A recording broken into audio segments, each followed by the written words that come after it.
Boa noite. Boa noite. Datafolha mostra que reprovação ao governo Dilma atinge recorde de 71%. Presidente participará do programa do PT esta noite e dirá que sabe suportar pressão. Aécio considera inacreditável o PT achar que o marketing vai continuar a enganar os brasileiros. Federações das indústrias de São Paulo e Rio apoiam proposta de Temer por união, mas não citam Dilma. Lobista que delatou José Dirceu permanece em silêncio na CPI da Petrobras. Câmara dos Deputados aprova as contas de Itamar, Fernando Henrique e Lula e abre caminho para polêmica sobre Dilma. Pressão popular faz vereadores de Diadema voltarem atrás em aumento salarial de 49%. Sem teto protestam em diversos estados. Aqui na capital, o grupo fechou a Avenida Paulista.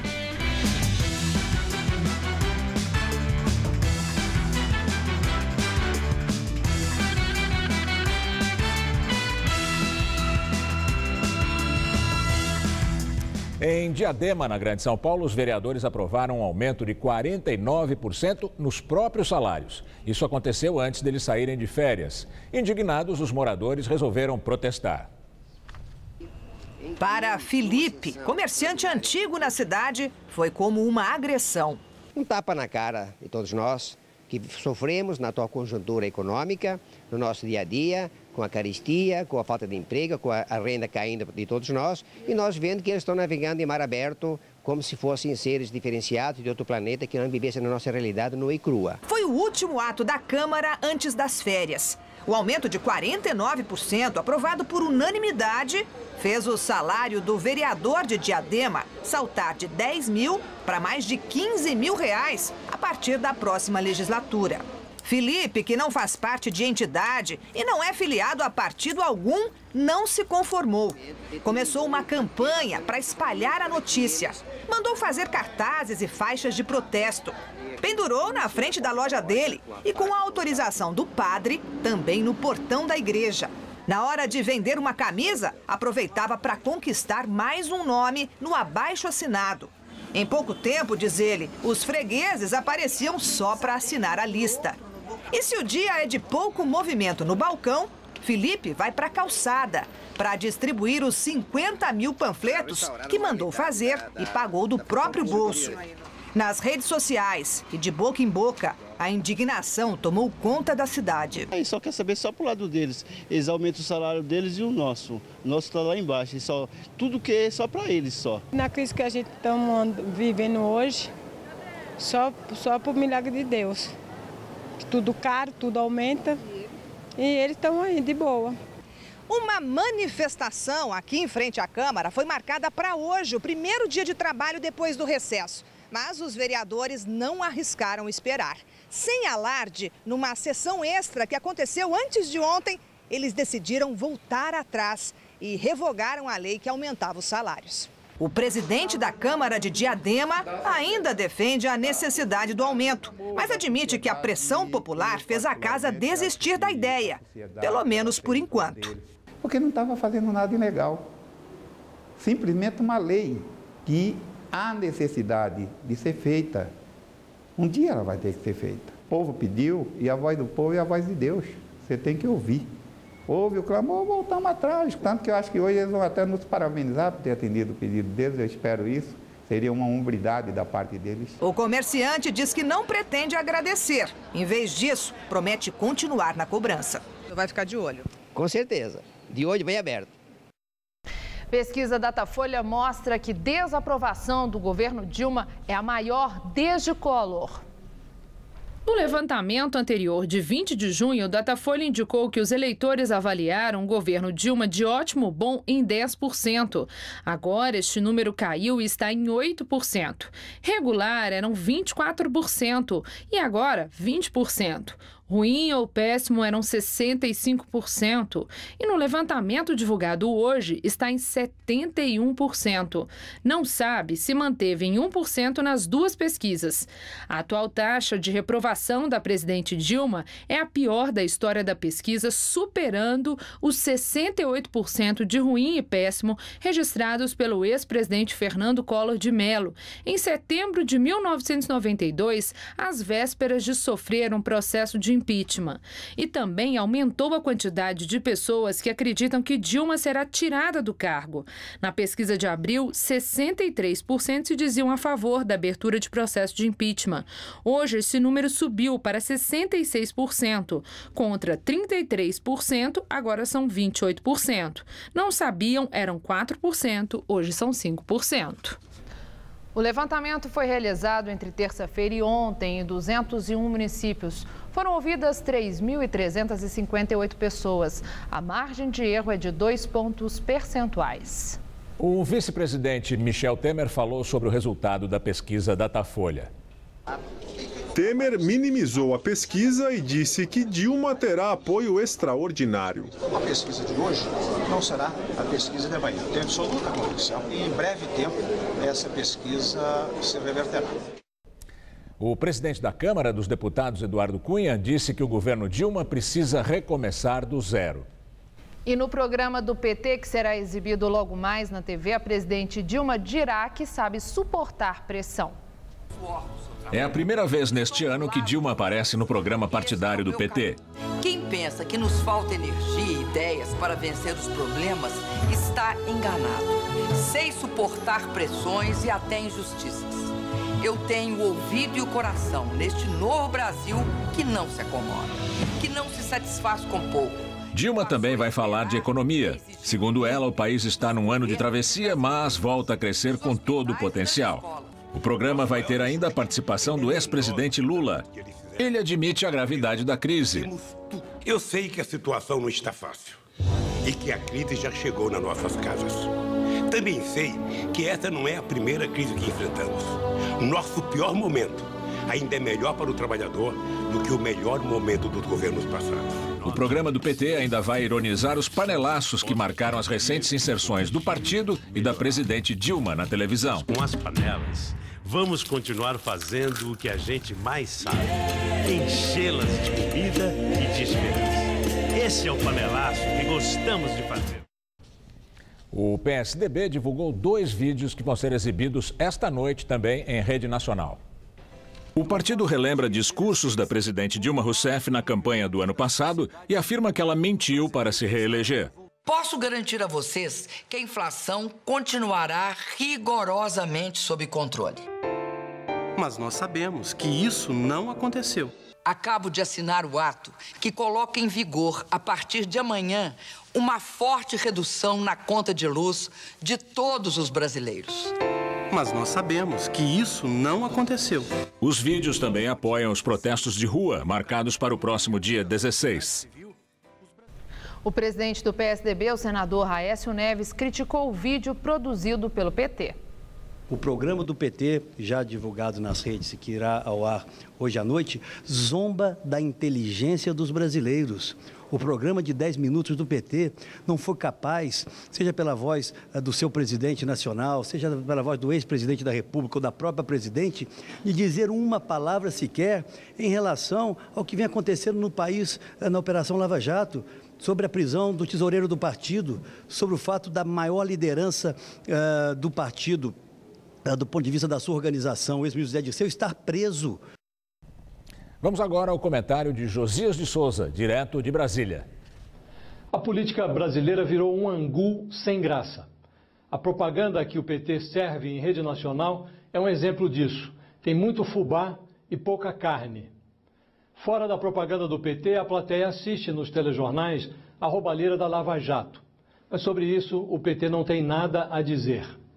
Uma Dilma Rousseff bem maquiada informa que a economia brasileira vive uma transição e que não faltam a ela nem energia, nem ideias. Mas Dilma não exibe o contrafilé, é puro fubá. Lula irrompe em cena para dizer que o pior da crise atual ainda é muito melhor do que tudo que veio antes. É o velho fubá do nós contra eles. A economia brasileira está em frangalhos, a coligação governista derrete no Congresso Nacional. Dilma Rousseff tornou-se uma presidente de um dígito. Apenas 8% dos brasileiros aprovam o governo dela. A lama do petrolão já respinga até em Lula. E tudo que o PT tem a oferecer é um pouco mais de marketing. É um bom videoclipe. Quem olha para o lado não vê muita coisa. Enxerga uma oposição raivosa, capaz de tudo, menos de informar o que faria com o país se tivesse encarregada de dar expediente no Palácio do Planalto. E assim o Brasil vai se consolidando como o mais antigo país do futuro do mundo. Noutros tempos, o Brasil era um gigante adormecido. Hoje sofre de insônia, às vezes vai até a janela para bater panelas, às vezes sai às ruas para gritar contra a corrupção e para pedir que alguém, pelo amor de Deus, coloque um pouco de carne neste angu em que se transformou a política brasileira. Boa noite. As federações das indústrias de São Paulo e do Rio de Janeiro divulgam nota oficial em defesa da governabilidade do país. Fiesp e Firjan afirmam apoiar a proposta de união política apresentada ontem pelo vice-presidente da República, Michel Temer. As entidades afirmam que o povo brasileiro confiou os destinos do país a seus representantes e que é hora de colocar de lado as ambições pessoais ou partidárias e mirar o interesse maior do Brasil. As federações cobram ainda que o governo faça a sua parte, cortando as próprias despesas, priorizando o investimento produtivo, deixando de sacrificar a sociedade com aumentos de impostos. E salientam ainda ser fundamental apoiar todas as iniciativas de combate à corrupção e punir exemplarmente todos os desvios comprovados devidamente. O empresário Milton Pascovitch, um dos delatores da Operação Lava Jato, se nega a falar na CPI da Petrobras. No início da reunião, diante do silêncio de Pascovitch, o deputado Onyx Lorenzoni, do Democratas, propôs que a sessão fosse realizada a portas fechadas, sem a presença da imprensa, para que o investigado pudesse falar. Eu queria me manifestar dizendo que na minha colaboração existe uma condição que me impõe esse sigilo, até mesmo aqui na CPI. Portanto, mesmo que a reunião se transforme em uma reunião fechada, eu permanecerei em silêncio. Mesmo assim, os parlamentares decidiram dar continuidade à sessão sem a presença da imprensa. Eu peço educadamente para que aqueles que não são funcionários da comissão, nem são parlamentares, que possam deixar o nosso plenário para que a reunião se torne reservada. Lorenzoni advertiu que, se Pascovitch continuasse em silêncio, ele pretendia apresentar uma representação contra o empresário na Justiça Federal, solicitando a perda dos benefícios da delação premiada. Na avaliação dos deputados da CPI, se a delação foi homologada, Pascovitch já abriu mão da Justiça do direito de ficar em silêncio. Em depoimento à Polícia Federal, o lobista disse ter intermediado o pagamento de propina ao ex-ministro José Dirceu para que a Engevix, uma das empresas investigadas, mantivesse contratos com a Petrobras. Pascovitch afirmou que a empresa dele, a Jump, pagou R$1,5 milhão para a JD Consultoria, que pertencia a Dirceu. A defesa do ministro nega que o contrato tenha relação com a Petrobras. Câmara dos Deputados instala a CPI do BNDES para investigar supostas irregularidades em contratos de financiamento do banco. Com apenas uma chapa na disputa, os deputados elegeram Marcos Rota, do PMDB do Amazonas, como presidente e José Rocha, do PR da Bahia, como relator. O PT ficou sem cargos de comando na CPI após a articulação do presidente da Casa, Eduardo Cunha. O relator afirmou que o clima político de crise não deve contaminar a CPI. Rota disse que vai apresentar na próxima terça-feira um plano de trabalho e que o primeiro a ser convocado vai ser o presidente do BNDES, Luciano Coutinho. O relator não descartou a possibilidade de convocar empresários que tomaram empréstimos. A qualidade do ar do paulistano está cada vez mais comprometida por causa do acúmulo de poluentes potencializado com a falta de chuvas. Segundo a meteorologia, como não há nenhuma mudança prevista nos próximos dias, o ar deve continuar muito seco por aqui, pelo menos até a semana que vem. Vamos aos detalhes da previsão para amanhã com Mariana Armentano.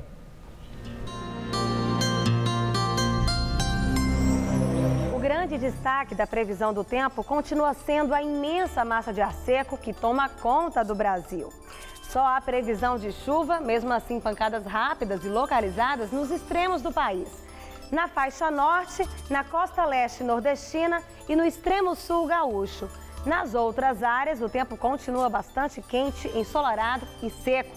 E as temperaturas ficam acima da média para o inverno, especialmente onde costuma fazer bastante frio nessa época do ano, como Curitiba, onde a máxima amanhã vai aos 27 graus. Em Belo Horizonte vai fazer 28, no Rio 32, em Cuiabá 37 e em Manaus 35 graus. Para os paulistas também não há mudanças. Com essa massa de ar seco estacionada sobre o país, a quinta-feira será mais um dia quente, com temperaturas bem altas em todo o estado de São Paulo. Na cidade de Votuporanga, no noroeste do estado, o calorão vai ser de 33 graus amanhã à tarde. Em Santos, no litoral, mais um dia de sol e calor, com máxima batendo na casa dos 31 graus. E aqui na Grande São Paulo, a previsão é de mais um dia de sol, céu azul, pouca nebulosidade e temperaturas entre 16 e 28 graus. O Movimento dos Trabalhadores Sem Teto fez hoje atos em diversos estados. Aqui em São Paulo, o grupo se reuniu no Vão Livre do MASP. O ato, batizado de Jornada Nacional de Resistência Urbana, pede o lançamento da terceira fase do programa Minha Casa Minha Vida, a regularização e urbanização de invasões e o fim de remoções e despejos. Aqui em São Paulo, os integrantes do movimento começaram a se mobilizar às 2 da tarde no Vão Livre do MASP, na Avenida Paulista. Com cartazes e bandeiras, os manifestantes tentavam chamar a atenção de quem passava pela região. Os motoristas precisaram de paciência, já que o protesto também afetou o trânsito. De acordo com a Polícia Militar, às 3h30 da tarde, os 2 sentidos da Paulista foram bloqueados. Segundo o MTST, 10 mil pessoas participaram da manifestação. A PM não divulga o número de participantes do protesto. Um ônibus pegou fogo na Avenida Washington Luiz, na zona sul de São Paulo, no sentido aeroporto, e provocou caos no trânsito. Segundo o Corpo de Bombeiros, o fogo foi provocado por uma falha mecânica. O coletivo ficou totalmente destruído. O incêndio começou às 3h15 da tarde. Não houve vítimas. Segundo a CT, o trânsito no sentido aeroporto só foi liberado às 6 da tarde. No sentido centro, o trânsito também ficou bastante carregado. A Câmara dos Deputados aprovou contas de ex-presidentes e também o primeiro item da chamada pauta-bomba. Foram aprovadas as contas dos governos Itamar Franco, Fernando Henrique Cardoso e Lula, de 1993 a 2010. Os pareceres estavam parados e foram postos agora em votação pelo presidente da Câmara, Eduardo Cunha, do PMDB, que está rompido com o governo. Assim, foi aberto o caminho para votar as contas da presidente Dilma Rousseff, que ainda esperam parecer do TCU. Existe ameaça de rejeição devido às chamadas pedaladas fiscais, manobras contábeis com recursos de bancos federais para maquiar o orçamento. Se as contas de Dilma forem rejeitadas, a oposição pode pedir a abertura de um processo de impeachment. Na madrugada de hoje, a Câmara aprovou o primeiro item da chamada pauta-bomba, composta de projetos que podem elevar o gasto público. Com a ajuda do PT, foi aprovada em primeiro turno a emenda à Constituição que aumenta os salários de servidores da Advocacia Geral da União e também de procuradores e delegados. A proposta ainda depende de votação em segundo turno. O Planalto é contra, por causa do impacto nas contas públicas. Mas 2 partidos que compunham a base aliada do governo na Câmara declararam independência. Após a sessão de ontem, PDT e PTB afirmaram que vão votar os textos conforme as orientações internas e não mais de acordo com os interesses do governo. O deputado André Figueiro, líder do PDT, disse que a decisão foi tomada por unanimidade pela bancada do partido e acrescentou que não participará mais das reuniões da base aliada. A bancada pedetista tem 19 parlamentares. O líder do PTB, deputado Jovair Arantes, afirmou que a bancada decidiu oficializar a independência em relação ao governo por sentir que não é tratada como base aliada. O partido tem 25 deputados. O dólar ultrapassa a barreira dos R$ 13,50 e fecha o dia cotado a R$ 3,53. Durante o dia, a moeda americana chegou a ser negociada a R$ 3,57, mas depois recuou. E agora vamos ao comentário de economia com Denise Campos de Toledo. O dólar tem refletido toda essa incerteza que temos hoje no Brasil. É uma crise em cima da outra. Há um claro agravamento da crise política com a perda de popularidade do governo e perda de apoio no Congresso. O governo está sendo atropelado em votações importantes, não apenas pela base aliada, que está encolhendo, mas até pelo próprio partido. A deterioração da situação política é clara. E essas votações, que parecem ter o objetivo de provocar um desgaste ainda maior do governo, têm implicações bem negativas para a economia. Parece já não haver qualquer preocupação nesse sentido, mas as consequências podem ser pesadas. Para garantir a meta fiscal, ter o mínimo de superávit das contas públicas, o governo ainda depende da aprovação de medidas que garantam alguma receita extraordinária. As votações estão indo no sentido contrário. Cresce o risco de o Brasil perder o selo de bom pagador, de ser rebaixado na classificação de risco. Mesmo antes disso, o investidor estrangeiro e até investidores locais já estão mais cautelosos em colocar dinheiro aqui. A pressão sobre o dólar aumenta, trazendo mais problemas para a economia. O Banco Central indicou, por exemplo, que pretende manter a taxa básica de juros no nível atual, em 14,25% ao ano, por entender que isso vai ajudar a levar a inflação para o centro da meta, para 4,5% até o final do ano que vem. Mas se o dólar continuar avançando, a inflação sobe mais e os juros também podem subir para segurar a situação. A crise econômica se agrava, dando mais munição para a crise política, com maior perda de popularidade. A inflação já pesa mais para a base de maior apoio da presidente. A inflação da baixa renda passou de 10,3% em 12 meses, enquanto o índice oficial está pouco acima de 9%. Agora, a tendência para o dólar ainda é de alta. Por esse cenário complicado que temos no Brasil e ainda o cenário externo, com a possível alta dos juros nos Estados Unidos e a desaceleração do crescimento da China, que podem afetar mais o fluxo de dólares para o país. O dólar pode testar logo a faixa dos 3,60. Um fato novo, mais negativo, pode empurrar ainda mais para cima. Eu volto na próxima terça. Até lá.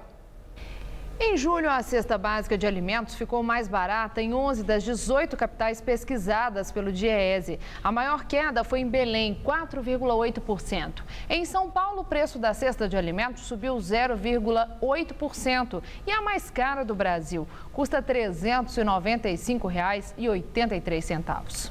A retirada de dinheiro da poupança superou os depósitos em 2,450 bilhões de reais em julho deste ano, segundo o Banco Central. É a maior saída de recursos para o mês desde o início da série histórica em 1995.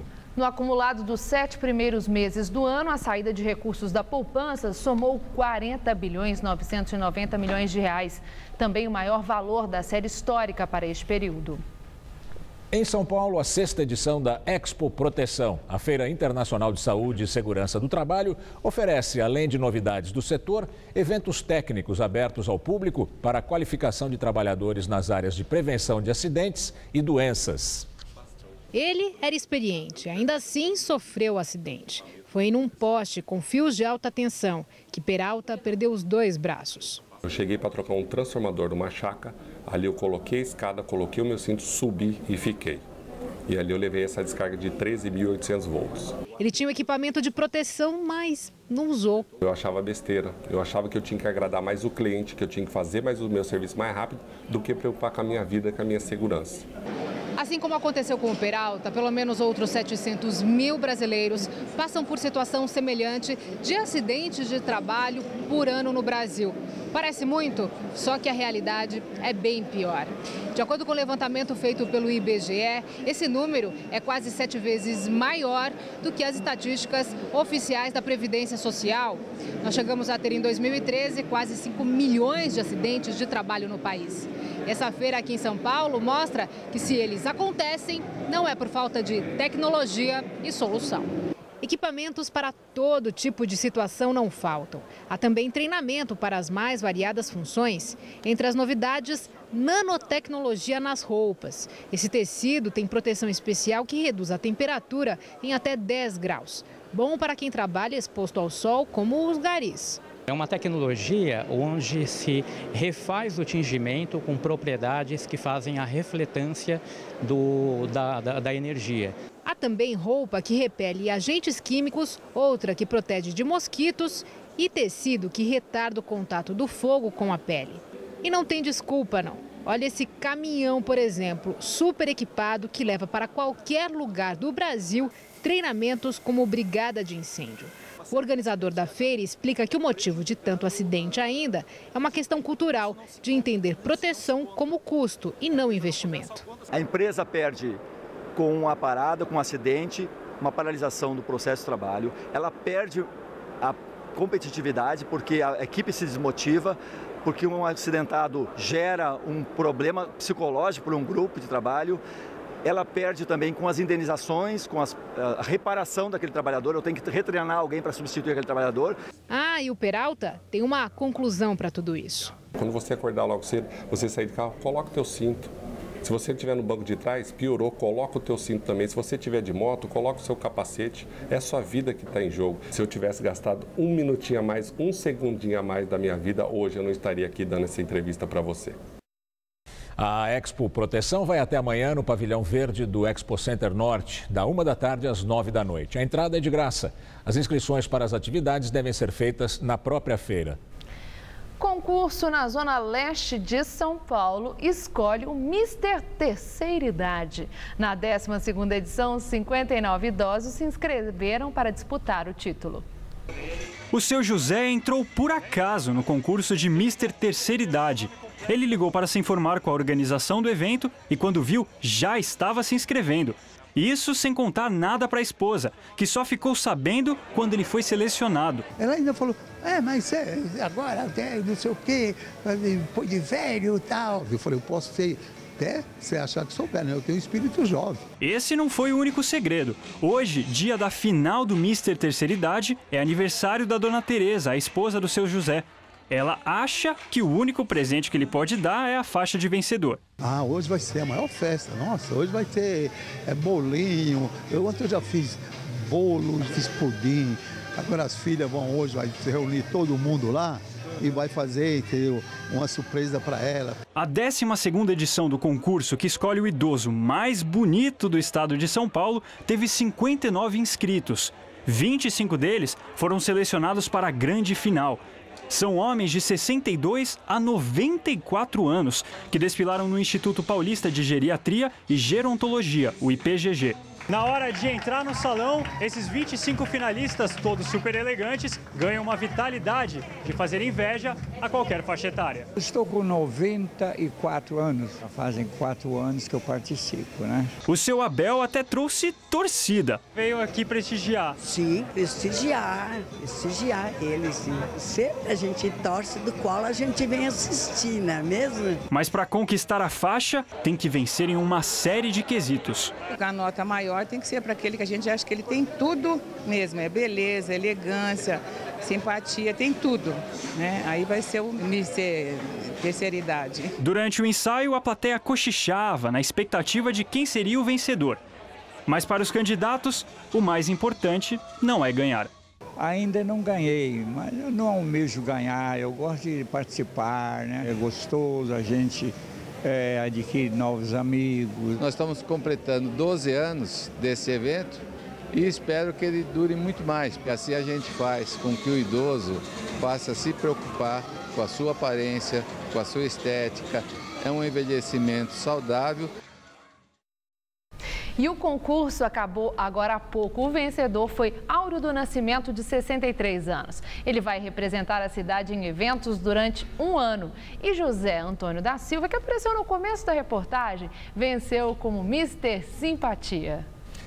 Na entrevista do dia com Maria Lídia Flandoli, o novo programa de segurança da USP. E hoje entrevisto o reitor da Universidade de São Paulo, Marco Antônio Zago, que, entre outras questões, vai nos falar sobre a presença da PM para a garantia de segurança no campus da USP. Eu agradeço muito o senhor estar conosco e, em primeira mão, o senhor vai nos dizer sobre o Conselho de Segurança que foi criado especialmente para o enfrentamento da insegurança no campus da universidade mais importante da América Latina. Então, boa noite, é um prazer estar aqui. Esta é uma questão importante para toda a universidade. e, de fato, representa um conjunto de situações.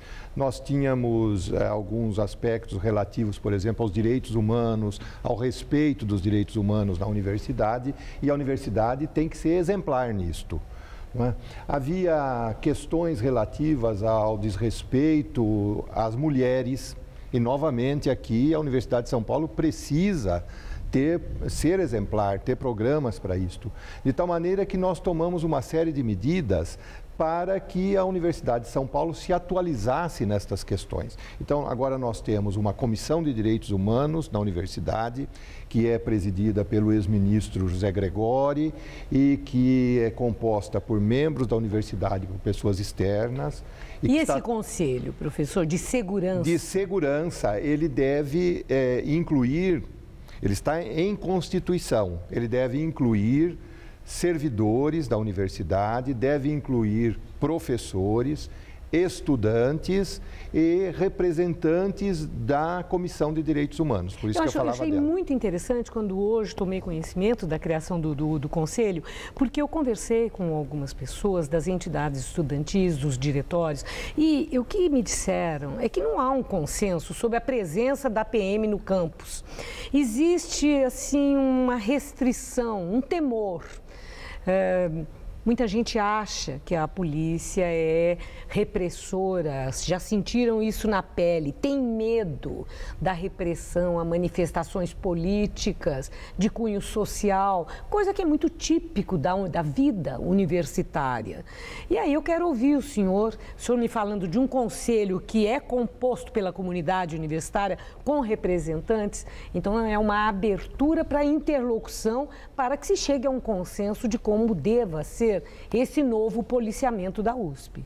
Além do mais, nós estamos falando de segurança das pessoas, estamos falando de segurança da vida, da propriedade, e nós não estamos falando de controlar movimentos sociais. Não, mas eles têm medo da presença da PM e, de repente, aconteceu o que já houve, o que já aconteceu em termos de repressão. Em época de movimentos de ocupação, em épocas mais difíceis, a ação da polícia não foi suave, digamos. Digamos, eu no tempo que fui estudante, eu fui reprimido, mas era a ditadura, né? Era a época da ditadura? Era a época da ditadura. É diferente, né, professor? É isto que é preciso entender. A ditadura acabou já faz 25 anos. Mas eu não estou falando da ditadura, eu estou falando das greves recentes, de ocupações recentes, não na sua gestão, em gestões anteriores. Exatamente. Né? Esse é o temor da moçada. É compreensível e eu acho que isso precisa ser discutido. Eu acho que a discussão com os estudantes é fundamental porque eles estão se preparando para serem cidadãos que dentro de alguns anos vão estar conduzindo os destinos deste país. Então, nós não podemos ignorar a opinião deles. Agora, uma coisa é muito importante. Às vezes se diz que os estudantes são contrários. Não, os estudantes não são contrários. Eles são maciçamente a favor de segurança no campus, porque nós tivemos coisas trágicas. É estupro até, né? Isso. Morte, já houve morte, Mortes, né? Morte, no plural. É, plural. Então, a alternativa para não termos segurança é mortes, furtos, estupros, como houve recentemente. Então, isto precisa ser feito, está sendo feito com todo cuidado. É um programa muito especial da Polícia Militar e da Secretaria de Segurança do Estado, que está experimentando até uma abordagem muito nova e que, bem sucedida, será estendida a outras comunidades. É um tipo de policiamento comunitário baseado em um modelo japonês. Com um treinamento especial para o universo da faculdade, então, da universidade, né, que é diferente. Isso. Então, em que se baseia? Quais são os fundamentos? Em primeiro lugar, são equipes fixas. Não se trata de um policiamento em que a mesma pessoa, o mesmo policial, está atendendo eventualmente ali. Não. Por isso que se chama policiamento comunitário. Quer dizer, eles vão se estabelecendo na comunidade, eles passam a fazer parte da comunidade. Eu usei até como como referência o que acontecia lá na minha cidadezinha, onde eu nasci, no interior do estado de São Paulo. Que cidade é? Em Birigui, que não é tão cidadezinha mais hoje, mas naquela época nós conhecíamos o guarda-rua. A gente sabia a hora que ele chegava, a hora que ele fazia parte da comunidade. É isso que nós esperamos que os policiais militares que estão lá para proteger aquela comunidade se entendam com eles, conversem, sejam parte daquela vida. Então, esse é o primeiro princípio. O segundo princípio é que é um número relativamente grande de pessoas para fazer isto, de policiais para fazer isto, alguma coisa ao redor de 100 a 120. É um número bastante grande até para termos uma cobertura de qualidade. Terceiro componente importante é o treinamento específico. Não só o treinamento para este novo tipo de policiamento comunitário, em que eles fazem parte da vida da universidade, mas também o treinamento específico para tratar com os problemas de estudantes, de professores, de servidores, tá certo? E tendo como foco principal a proteção dessas pessoas. E além do policiamento, como o senhor descreveu agora, com esse contingente, há um aspecto que os alunos também se ressentem, que é referente à estrutura, à iluminação. Eles acham que isso predispõe ao que tem acontecido de violência, os expõe mais. Vai haver investimento nesse sentido? Certamente. Do campus ficar mais iluminado, melhor iluminado? Eles têm toda a razão e nós estamos trabalhando intensamente nisso.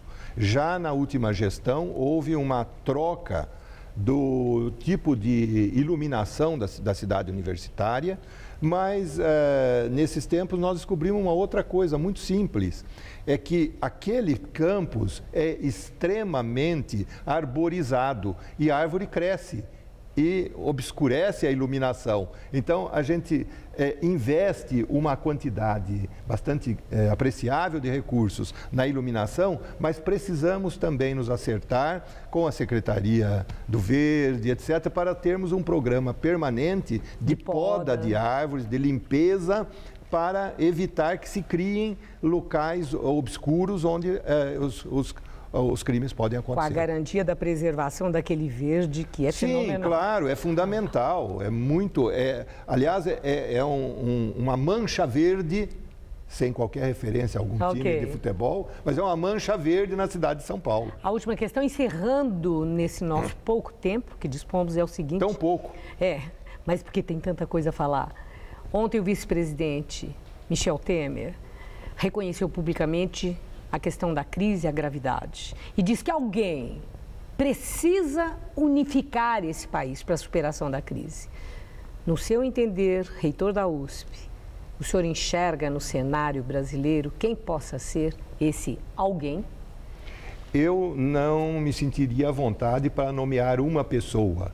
Eu diria que nós temos, sim, personalidades no nosso país que certamente poderiam representar este papel. Muito obrigada. Eu sou muito otimista quanto a isto. E eu agradeço muito sua entrevista. Uma boa noite. Boa noite. Estela.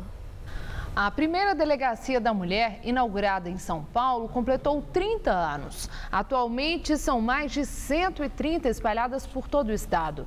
Para celebrar a data, o vice-presidente Michel Temer, que fundou a primeira unidade quando era secretário de Segurança Pública, esteve em São Paulo para uma homenagem no Palácio dos Bandeirantes. A homenagem recebida pelo vice-presidente foi no Palácio dos Bandeirantes, casa do governador tucano e presidenciável Geraldo Alckmin, e comemorou os 30 anos da criação da primeira Delegacia de Defesa da Mulher do país. Michel Temer era secretário de Segurança Pública de São Paulo à época. Atualmente, o estado conta com 131 delegacias especializadas. No primeiro semestre deste ano, foram registrados 80 mil boletins de ocorrência de vítimas de violência física, moral e sexual. Michel Temer foi recebido no gabinete de forma reservada pelo governador tucano e também por autoridades ligadas à administração paulista. Só que em público sobraram elogios, num clima bem diferente do que tem sido visto entre oposição e governo. Os temas sobre crise econômica ou a possibilidade de impeachment da presidente Dilma Rousseff não foram tratados. Michel Temer já tinha classificado a atual situação do país como grave. Eu confesso que vendo Alexandre, O Japão lembra os 70 anos das bombas atômicas de Hiroshima e Nagasaki. Às 8h15 da manhã, os sinos da paz foram tocados no memorial em Hiroshima.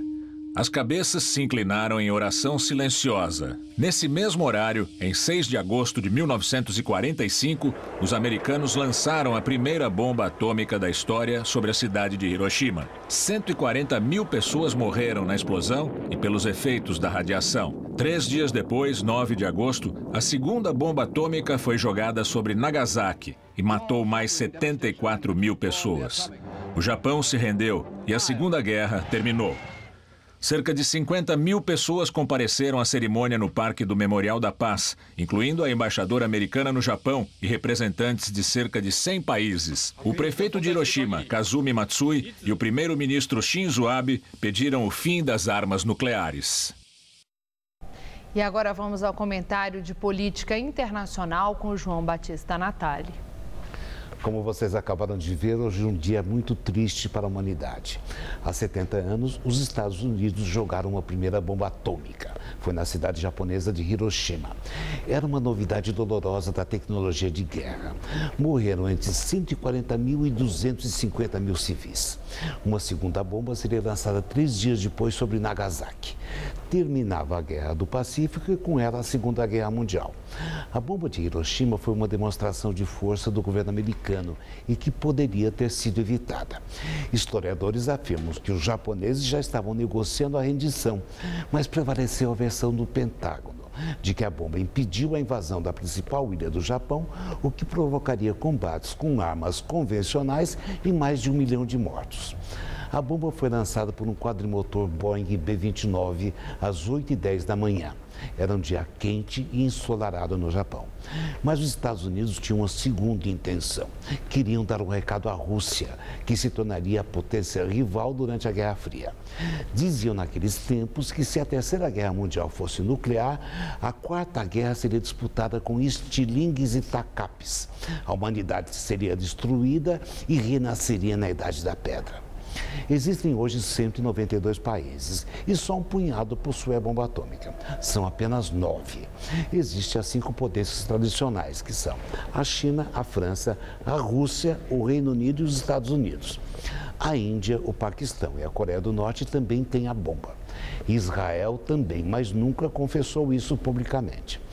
Uma das grandes conquistas da diplomacia mundial foi o Tratado de Não Proliferação, de 1970. Ele serviu de cartilha para que outros países não entrassem no clube.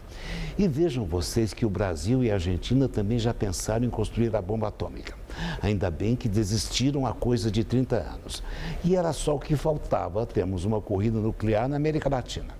A bomba teria sugado o dinheiro da saúde, da educação e do combate à pobreza. É assim que o mundo gira. Boa noite.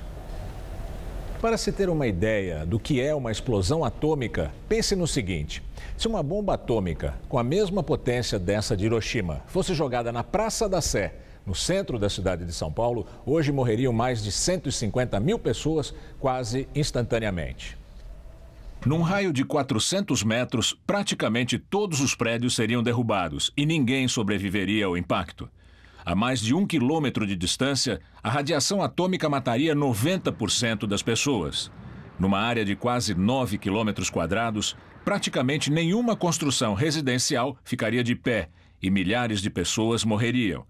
Num raio de 2 quilômetros, as pessoas sofreriam queimaduras de 3º grau e nem sentiriam dor, porque teriam grande parte do seu sistema nervoso destruído.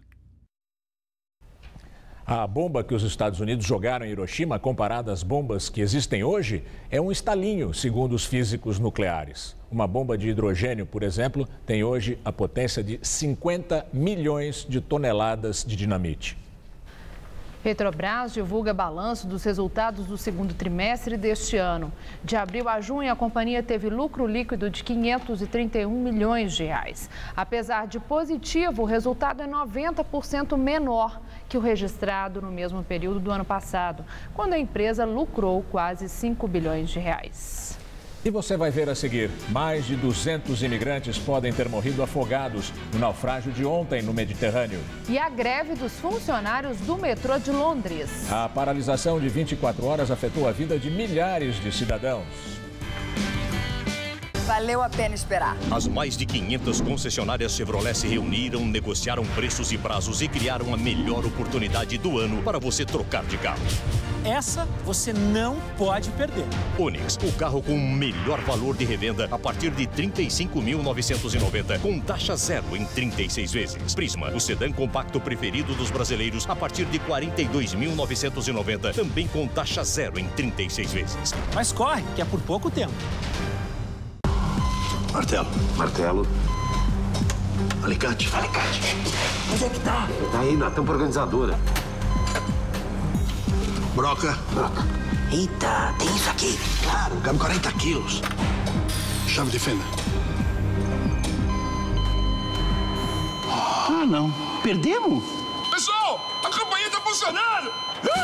Caixa Baú Irving. Mais organização e praticidade na obra. Irving é outro nível. O governo federal está fazendo os ajustes necessários para superar os desafios da economia e, ao mesmo tempo, colocar o Brasil outra vez no caminho do crescimento. Por isso, está iniciando uma nova etapa do Programa de Investimento em Logística em parceria com a iniciativa privada. São 198 bilhões de reais em investimentos que vão impulsionar o crescimento do país e gerar emprego e renda para os brasileiros. Concessões de rodovias, ferrovias, portos e aeroportos vão interligar regiões produtivas de todo o Brasil. Uma infraestrutura moderna vai trazer mais agilidade na distribuição e competitividade nas exportações. Mais qualidade nos serviços prestados à população e menores custos. Programa de Investimento em Logística. O Brasil vai seguir avançando. Governo Federal. Nesse mundo tudo evolui. A moda evoluiu. Os carros evoluíram. Os tratamentos de beleza também evoluíram. E make-up anti-sinais. Uma combinação de creme e cápsulas. O creme atinge as camadas mais profundas da pele e as cápsulas agem onde os cremes não chegam. Resultado? Com o make-up anti-sinais, os sinais da idade não aparecem. E make-up anti-sinais. A evolução no tratamento de beleza. Se você quer estudar jornalismo, relações públicas, publicidade e propaganda ou rádio, TV e internet, a Faculdade Casper Liber é o seu lugar. Quer conhecer? Eu te levo! Aqui a gente aprende na sala de aula e também em laboratórios de rádio, fotografia, edição de imagens e estúdios de TV. Você também pode colaborar em revistas, sites, programas de TV e rádio laboratoriais. E tem oportunidade de estágio dentro da Fundação Casper Liber. São mais de 60 anos de tradição numa localização incrível. Faculdade Casper Libero, formando os melhores profissionais da comunicação. Quer saber mais? Acesse nosso site.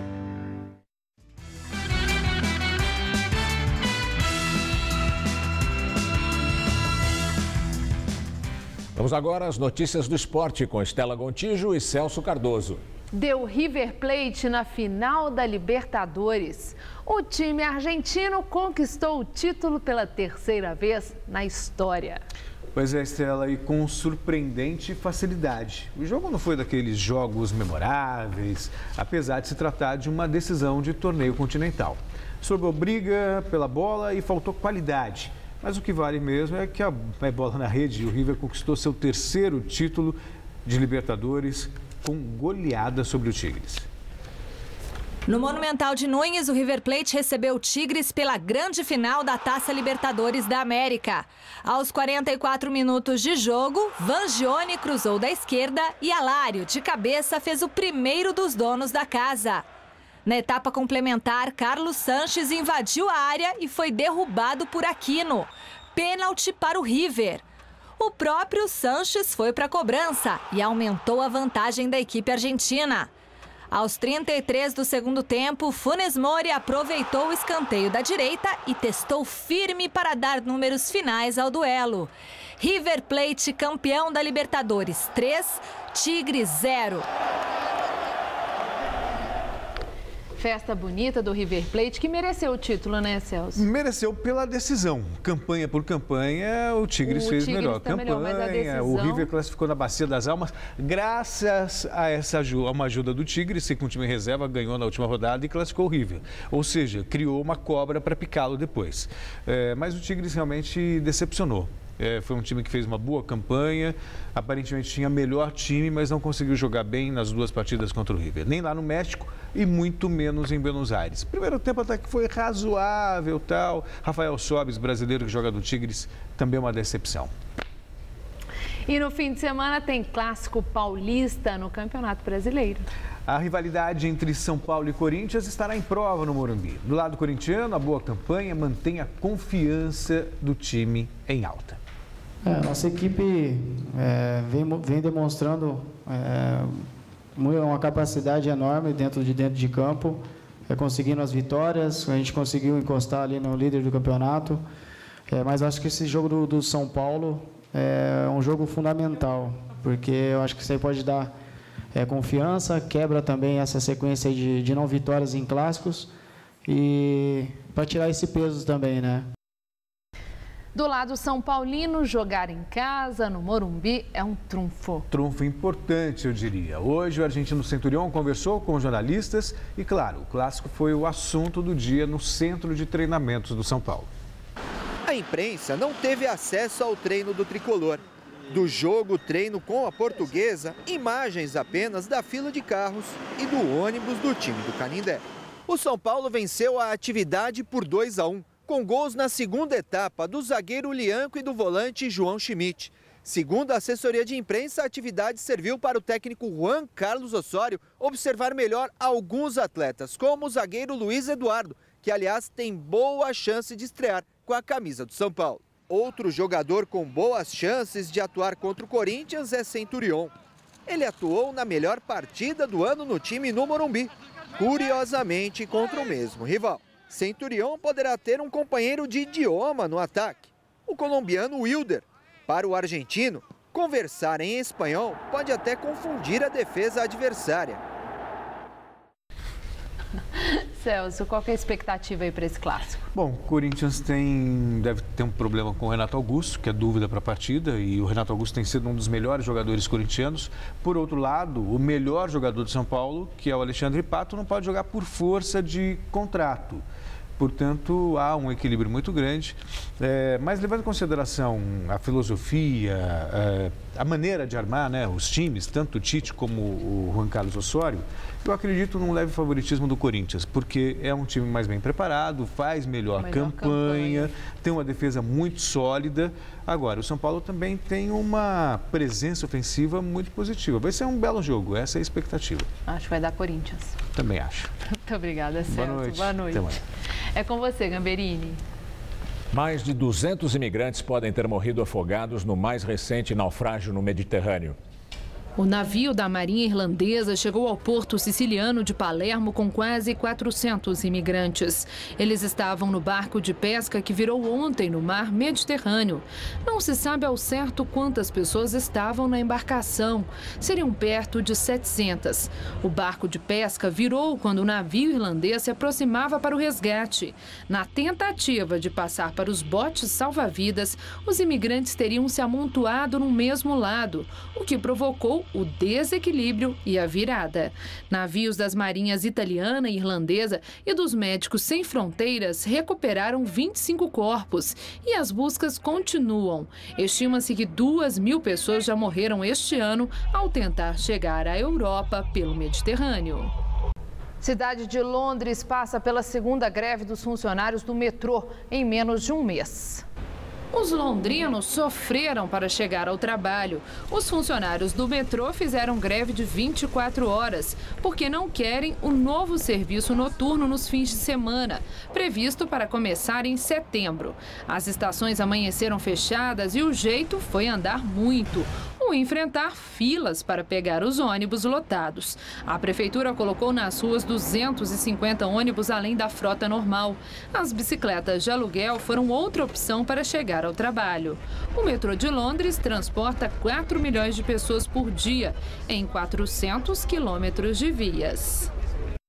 O Egito inaugurou com uma grande festa a segunda via do Canal de Suez, que liga o Mar Vermelho ao Mediterrâneo.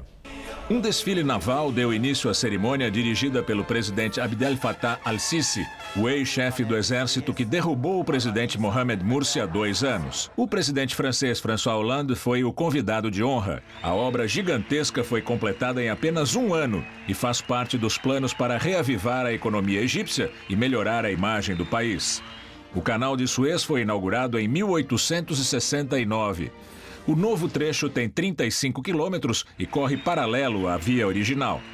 A rota, agora com 72 quilômetros, permite a navegação de barcos de grande porte nos 2 sentidos. As autoridades afirmam que o tempo necessário para um navio percorrer o canal entre o Mar Vermelho e o Mediterrâneo vai cair de 18 para 11 horas.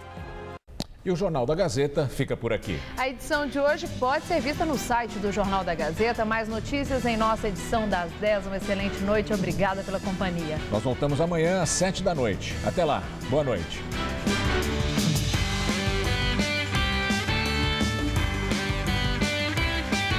Hoje, 10h30 da noite, fique por dentro das estreias do cinema no Todo Seu.